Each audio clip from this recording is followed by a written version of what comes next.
অনেক ধন্যবাদ broadcast journalist সেন্টারকে এই আজকের এই আমন্ত্রণের জন্যে। আমার পূর্ববর্তী একজন বক্তা বললেন যে আগে পারেন নাই বলে এখন কেন বলছেন, এই প্রশ্নটা কেন বারবার শুনতে হচ্ছে।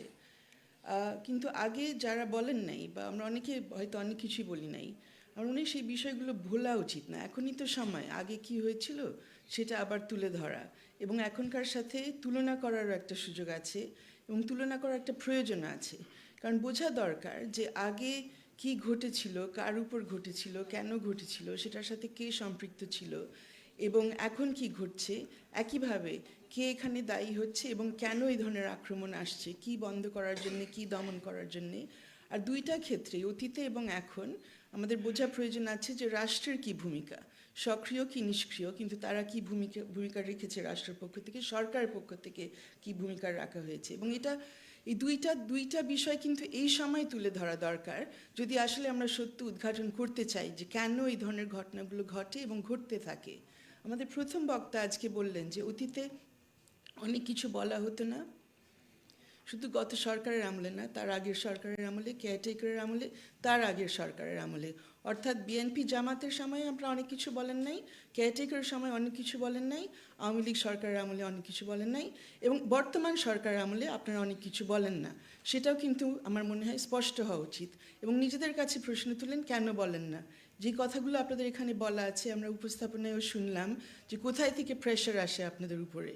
মালিকপক্ষ তাদের বিজনেস ইন্টারেস্ট, মালিকপক্ষ তাদের রাজনৈতিক পরিচয় এবং মালিকপক্ষের বাইরে যারা সাধারণ শ্রোতা অথবা দর্শক এবং তার বাইরে আমজনতা যে ধরনের প্রেশার তৈরি করে এবং আমজনতার মধ্যে একটা অনেকগুলো বিশেষ বিশেষ অংশ যাদের বিভিন্ন ধরনের মতবাদ বা রাজনৈতিক পরিচয় আছে।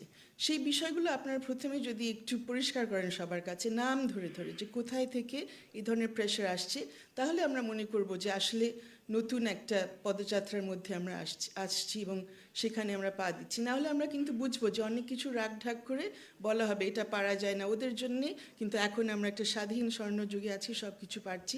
এটা তো অবভিয়াসলি সত্য না, আমরা সবাই জানি। তো এটা যদি আপনারা যারা সাংবাদিক আপনারা যদি বলেন তাহলে আমার মনে হয় আমাদের সবারই উপকার হবে। এখানে অনেক কিছু এসছে। আমার মনে হয় প্রারম্ভিক অংশে যে পার্টটা আসলে আমার ঠিক মতো পড়ার সুযোগ হয়নি, সেখানে যদি এই কথাগুলো আসতো যে কি ধরনের আক্রমণের শিকার সংবাদ মাধ্যম হয়েছে বিভিন্ন সময়ে এবং আমাদের ইতিহাসটা যদি এখানে তুলে ধরার আপনারা চেষ্টা করতেন, মেবি আপনারা এই কোড অফ কন্ডাক্টে নিয়ে আসতে পারেন না, এটার সাথে একটা সম্পূরক বা অ্যাকম্পানিং একটা ডকুমেন্ট করতে পারেন। এই ইতিহাসটা যে একটা কমন ইতিহাস, একটা ইতিহাস বিএনপির না, একটা ইতিহাস আওয়ামী লীগের না, একটা ইতিহাস জামাতের না, আমাদের সবাই মিলে আমরা একটা পরিস্থিতির মধ্যে দিয়ে গেছি বাংলাদেশে এবং বাংলাদেশ স্বাধীন হওয়ার আগ পর্যায়ে সেটা যদি আমরা সবাই জানতাম, বিশেষ করে নতুন প্রজন্মের যারা আছেন ওনারা হয়তো 15 বছরের একটা ইতিহাস নিয়ে সারাক্ষণ কথা বলছেন, এর আগে যে কোনো কিছু ছিল সেটা হয়তো আপনারা জানেন না বা জানার সময় করে নিচ্ছেন না। মনে হয় সেটা হলে আমাদের অনেক সুবিধা হতো।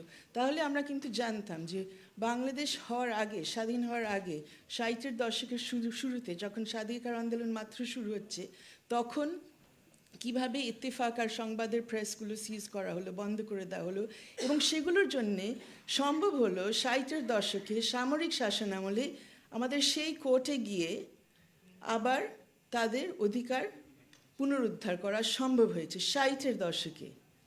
50 বছর না, 60 বছর আগে এটা সম্ভব হয়েছে। এখন কয়জন মনে করেন যে কোনো ঘটনা ঘটলে আপনারা কোর্টে গিয়ে সেটার জন্য প্রতিকার চাইবেন? সত্যিকারে কয়জন মনে করেন সম্ভব? মনে হয় প্রায় কেউই না। আমরা কোর্টে যাই ডিফেন্সিভলি, কোনো ধরনের ডিফেন্সের জন্য। আমি কোনো অধিকার সেখানে আসলে প্রতিষ্ঠা করব, এটা কয়জন মনে করি সম্ভব? তো এই ইতিহাসটা আপনারা তুলে ধরেন, কোড অফ কন্ডাক্ট যাতে আর একটু মিনিংফুল হয়। না হলে এটা কিন্তু অনেক ধরনের ফ্রেজ থাকবে, স্টেটমেন্ট থাকবে, কোন প্রেক্ষিতে এটা ব্যবহার করবেন সেটা বুঝতে পারবেন না। তো আমার অনুরোধ আপনাদের কাছে যে কোড অফ কন্ডাক্টের জন্যে আপনারা এখানে অনেকে আছেন, অনেক অভিজ্ঞ, অনেক সিনিয়র সাংবাদিক যারা ওই সময় ছোট থাকলে ওনারা ইতিহাস চর্চা করেছেন। আমাদের নুরুল কবির ভাই যেখানে আছেন, ওনার ওই শিয়া বড় বই, ওটা পড়ার আমি জানি না কয়জন পড়তে পেরেছেন, কিন্তু ওটার একটা সংক্ষিপ্ত ওখান থেকে সিলেক্টিভ প্যাসেজেস আপনারা নিয়ে সেটাও তুলে ধরলে আই থিঙ্ক কাজ হয়ে যাবে, আর কিছু লাগবে না। সো ওইটা আমার প্রথম অনুরোধ। আর কোড অফ কন্ডাক্টের ব্যাপারে আরও দুটো কথা একটু বলতে চাচ্ছি। অ্যাকচুয়ালি অনেক জিনিস এখানে চলে এসেছে, যেটার জন্য আই থিঙ্ক আপনারাও লড়াই করেছেন অনেক বছর ধরে, আর আমরা আই থিঙ্ক যারা মানবাধিকার নিয়ে কাজ করি, সাংবিধানিক অধিকার নিয়ে কাজ করি, আমরাও চেয়েছিলাম সেগুলো এসে গেছে। যেমন আপনারা ভুক্তভোগীদের ব্যাপারে যেমন অনেক ধরনের প্রোটেক্টিভ বিষয়গুলো এখানে নিয়ে এসছেন, বিভিন্ন বিষয় আই থিঙ্ক খুবই প্রশংসনীয়, অনেক দরকার ছিল। কিন্তু কয়েক জায়গায় আমার যেটা মনে হচ্ছে যে আপনাদের আরেকটু ডিটেল করা দরকার। যেমন আপনারা বলছেন জনগুরুত্বপূর্ণ ব্যাপারে, যে 2.5-এ বলেছেন যে হ্যাঁ, বাংলাদেশের সম্প্রচার সাংবাদিকগণ সরকারি নীতি, সামাজিক ন্যায় বিচার, মানবাধিকার, পিছিয়ে পড়া জনগোষ্ঠী, জনস্বাস্থ্য, পরিবেশ সহ সেই সব বিষয় নিয়ে কাজ করবেন যা সরাসরি জনকল্যাণের সাথে সম্পর্কিত।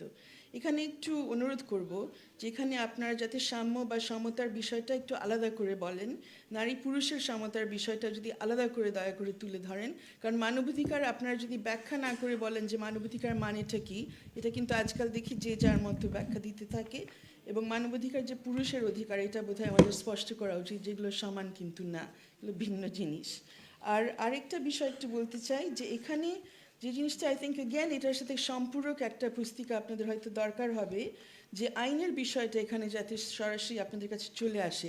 আপনাদের কাছ থেকে আমরা আশা করি যে শুধু আইন মেনে চলবেন না, যেখানে আমাদের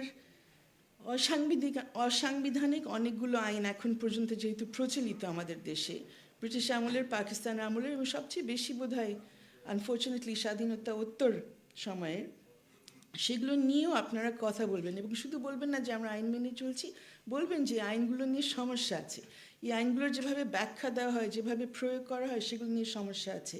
তার মধ্যে রয়েছে, এখানে এক জায়গায় বলা হয়েছে যে কোনো ভুল হলে সেই ভুলটা স্বীকার করে সেটা নিয়ে একটা কারেকশন বা কিছু ছাপাতে হবে। এখন ভুল কী কী নিয়ে হতে পারে, শুধু ফ্যাকচুয়াল এরর নাকি অন্য কিছু হতে পারে? এখানে ফর এক্সাম্পল মানহানির বিষয়টা, এখানে আপনার সবার কাছে পরিষ্কার হওয়া উচিত যে মানহানি মানেটা কী।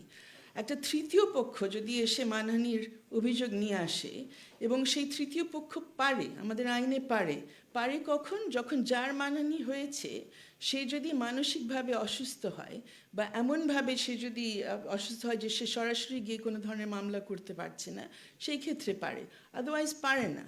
কিন্তু আপনারা হয়তো অনেকেই এরকম রিপোর্ট করেছেন যে তৃতীয় পক্ষের মানহানি করার মামলা, সেখানে এরকম কোনো বিষয় আপনারা সেখানে তুলে ধরেন যে এটা কিন্তু হতে পারে না।